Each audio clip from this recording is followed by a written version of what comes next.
Today we're going to take a look at understanding subtraction. We will model using integer tiles, we'll look at how a number line can help us, and we'll see that sometimes it's easier to just rewrite it as addition.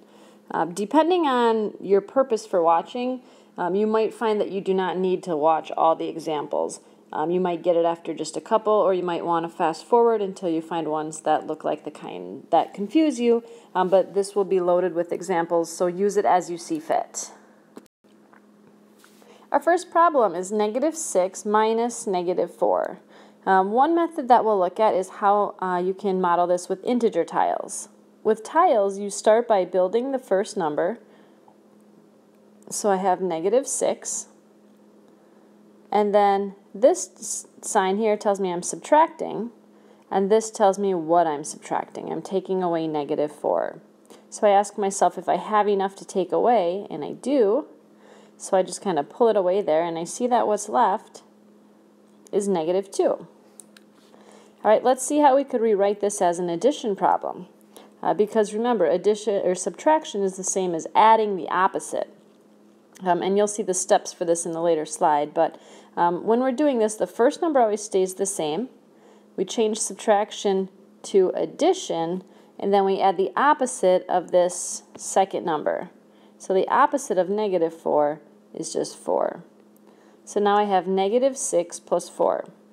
And I'm thinking to myself, well, what is 6 minus 4? That's 2. And I know that I have more negatives than positives here, so it has to be a negative answer. So again, I end up with -2. And then finally, I can use a number line. When I use the number line, I always start where my first number is. So I'm starting at -6. And now I have to subtract -4. Well, this one I'm kind of thinking to myself, if I was subtracting 4, I would just go this way to the left. But since I'm taking away a -4, I have to go the opposite way. So I'm going to go 1, 2, 3, 4 to the right because I took away a negative. Okay, and I end up at -2. What I kind of think to myself now here, and what I want you guys to learn how to do, is figure out which method makes the most sense depending on the problem. For this one, the one that works best for me, I think, was the integer tiles. That seemed to be the easiest for me to kind of comprehend with this particular problem. Let's see what happens with the second one. We've got 0 minus -2. Again, with tiles, I know I have to start with 0, so I'm going to build a couple 0 pairs. And I'm removing -2. And when I do that, I'm left with a +2. All right, not too bad. Let's see how we rewrite this as addition. I start with the same first number, turn subtraction into addition, and then change the sign of the second number. And again, I started at a -2, so I'm going to just rewrite it as +2. Oh, that's easy. 0 plus 2 is 2. That might be my favorite. Let's look down at the number line, though. I start at 0, and then I'm taking away -2. Again, I kind of think if I took away 2, I would be going this way. So since I'm taking away a -2, it's got to be going the opposite way. So I'm going to go to the right, 2.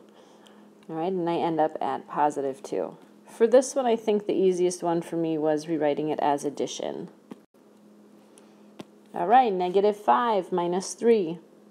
If I'm using tiles, I start by building -5. 1, 2, 3, 4, 5. And then this tells me I'm subtracting, I'm taking away, and this is a +3. Since I don't have those, I'm going to go ahead and add some 0 pairs in. And I know that I need 3 of them because I have to take away 3 positives here. So I'm still starting with -5 with some zeros, and now I can take away those 3. And when I count up what's left, I've got 1, 2, 3, 4, 5, 6, 7, 8 negatives. So I have an answer of -8. Let's see if we get the same thing with the next methods. So to rewrite as addition, the first stays the same. I turn subtraction to addition, and then I have to add the opposite of this second number. Well, it started as 3, so the opposite of that is -3. And now I have -5 plus -3, and I know that when I add 2 negatives, it just gets further negative. I add like normal and keep the negative symbol. So again, that answer matches what we got up here with the integer tiles. And finally, I go down to -5 on my number line. And taking away 3 just means I move 3 to the left. And I end up at -8. I'd say for this one, my favorite was either rewriting as addition or even a number line.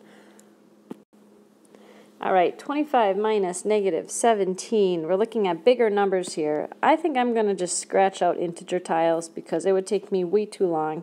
It wouldn't be very efficient. So let's try to rewrite it as addition. I've got 25, turn subtraction into addition, and then change the sign of this second number. So -17 becomes just +17. Oh, now I'm just adding like normal. I've got two positive numbers. So 25 plus 17 is 42. All right. And again, a number line could help. Something I want to show you is you don't always have to have a number line with every number drawn on it. What I can do is I like to just put my starting number somewhere towards the middle. And then I use it as more of a visual to try to figure out, like, is my number going to get bigger or is it going to get smaller? So I look back up here and say, okay, I'm taking away. So normally if I'm taking something away, I'm going to go this way, right? But I'm taking away a negative, so I have to go the opposite way. So if this was 25 minus 17, I would go to the left. But since it's 25 minus -17, I'm going to have to go 17 to the right. And then I just kind of figure out, okay, well, 25 plus 17, same as what we got before, 42. So I didn't draw in every number, but it gave me a visual to kind of look at. That might help some of you. Okay, we've got another one here with -1, and we're taking away 5 negatives. So if I'm using the tile model, I don't have enough to take away. So I'm going to add some zeros. There's 1, 0, 2, 3, 4. I have enough to take away here. So I've got -1, and I'm removing 5 negatives, and I'm left with a +4. I know the integer tiles sometimes stump people, or they don't quite know how to draw them when you have to use zero pairs. So that might not be the method you pick. Let's try rewriting this one as addition. I've got -1. And then this subtraction turns to addition.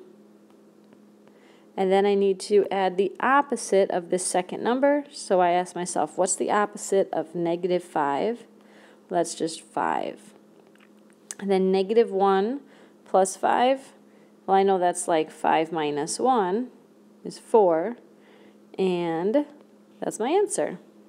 Because I end up with, I look at this and I see, well, do I have more positives or more negatives? And I have more positives here, so I end up with a positive answer when I'm adding.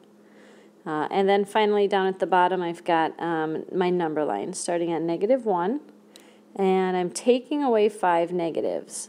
Again, I always think if I was taking away positives, I'm going to the left. So if I'm taking away negatives, I must go to the right. So I'm getting bigger. 1, 2, 3, 4, 5. And I end up at 4. For me, I would say on this one, probably the one that made the most sense to me was either the number line or just rewriting as addition. All right, I've got another big one here.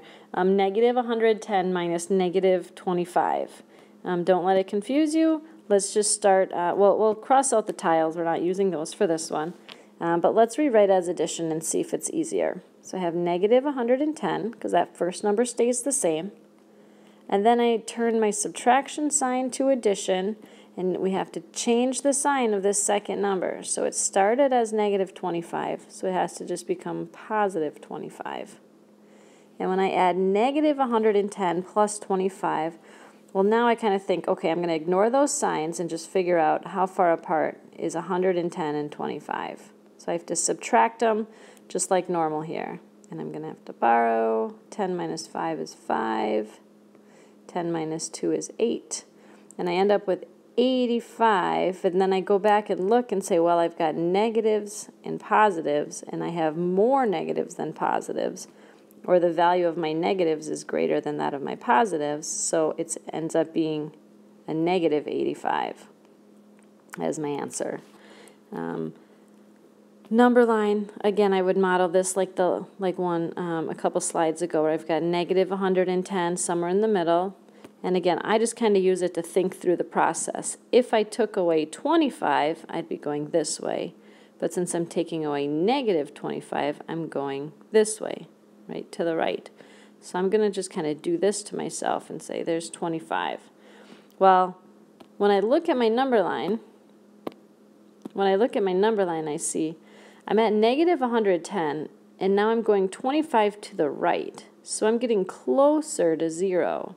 Okay, so I have to like mentally count up here, 25 closer to 0. So I'm doing this same process as I did up here.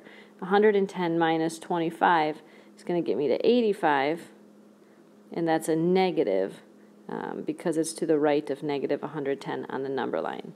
For this one, I definitely think the easiest one for me was rewriting as addition, because I understand the addition rules a little bit better, I think, on that one. 5 minus negative 4. With tiles, I've got 1, 2, 3, 4, 5 positives, and then I have to take away 4 negatives. I don't have 4 negatives, so I'm going to throw in a couple 0 pairs. Do 4 of them. And then I can just remove my 4 negatives, and when I count up what's left, I've got 1, 2, 3, 4, 5, 6, 7, 8, 9 tiles. Okay, 9 positives. To rewrite it as addition, that first number stays the same. It turns subtraction to addition, and then I have to change the sign of that second number. And I see it's a negative 4 right now, so it has to become a positive 4. Oh, this one's easy. 5 plus 4 is 9. That's going to be my favorite, I think. And then down on the bottom, I've got 5, and I'm taking away 4 negatives. And instead of taking away 4, if I took away 4 positives, I'd go this way. Since I'm taking away 4 negatives, I go that way. So I'm going to go 1, 2, 3, 4, and I end up at 9. I definitely think on this one the easiest was rewriting it as addition. All right. These are the rules for subtracting integers if you want to turn it into an addition problem. Keep the first number exactly the same, change that subtraction sign to an addition sign, and then change the sign of the next number so that it becomes the opposite. That's key, and people forget that one a lot. And then just follow the rules for addition. All right, if you have any questions, please make sure to check in with your teacher, and we'd be happy to help. Thanks for watching.